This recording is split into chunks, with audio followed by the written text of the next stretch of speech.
targeting call. Obviously, we're going to ask you about that. But Yeah. Did you think it was warranted, or did you think it was clean hit? When it happened on the field, I figured a flag was going to be thrown just because it was such a bang play, and then I watched it. I had a little different perspective. It's tough because it's all kind of what that referee is feeling, and they're trying to keep the game safer, and I appreciate that. So if they they think that's the right call, then they got to respect it.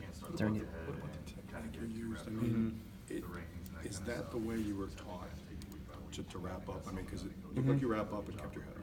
Yeah, I mean, I think my face mask was up and I didn't launch.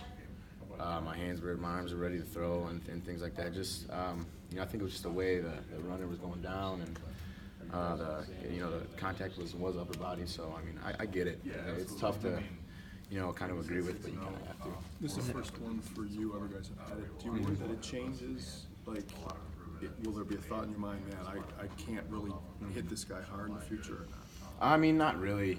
Just because I know my intent isn't to try to hurt someone, and just being physical, and it's something that has come with the game now. So I mean, just being smarter in the target area, I guess. But it's gonna be hard to change something like that. So I'm not going to.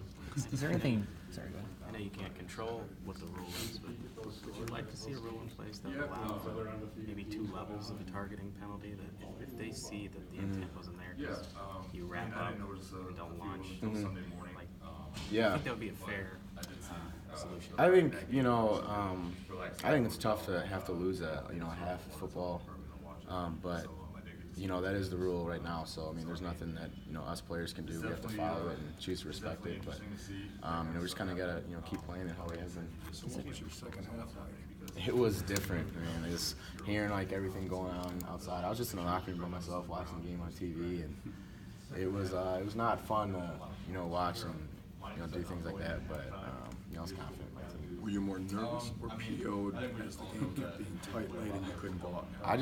It was like hard to try to feel like a fan, just because I wanted to be out there so bad. I was, throwing water bottles and stuff, and just like I wanted to be out there so bad, and but it is what it is. It is definitely do not want to be in that position. Were you sitting or pacing? At first I was sitting inside the third, and then once the fourth quarter came, I was directly in front of the TV. Could not stop standing around and moving around. So What was your reaction when Leon got the pick?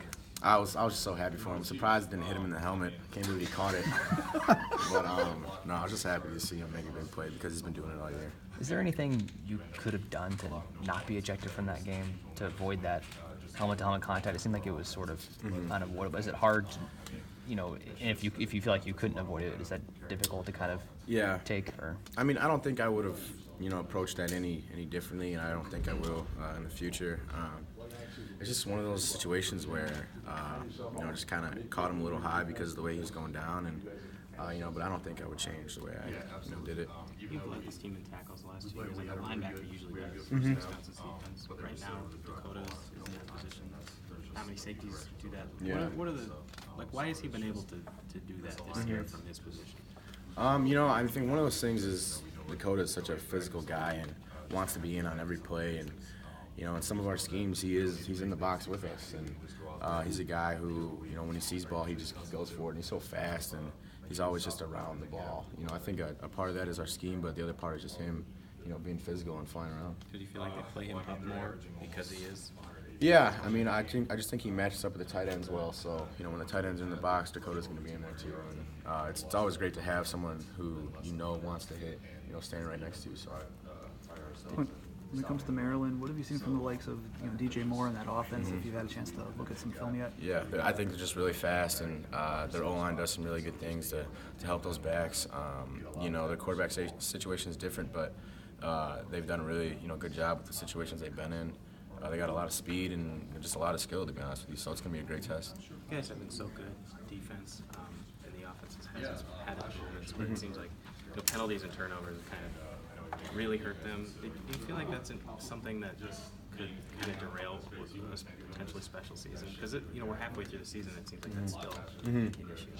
Yeah, I mean, it's never good to see penalties and things like that, and I know offense doesn't want to go out there and get penalties, but it's definitely one of those things that we're gonna have to change, and it's hard to speak on what they're seeing and things like that. But I know that it's going to be a huge emphasis going forward just because, you know, they don't want it to happen, so they're not going to. Thank you.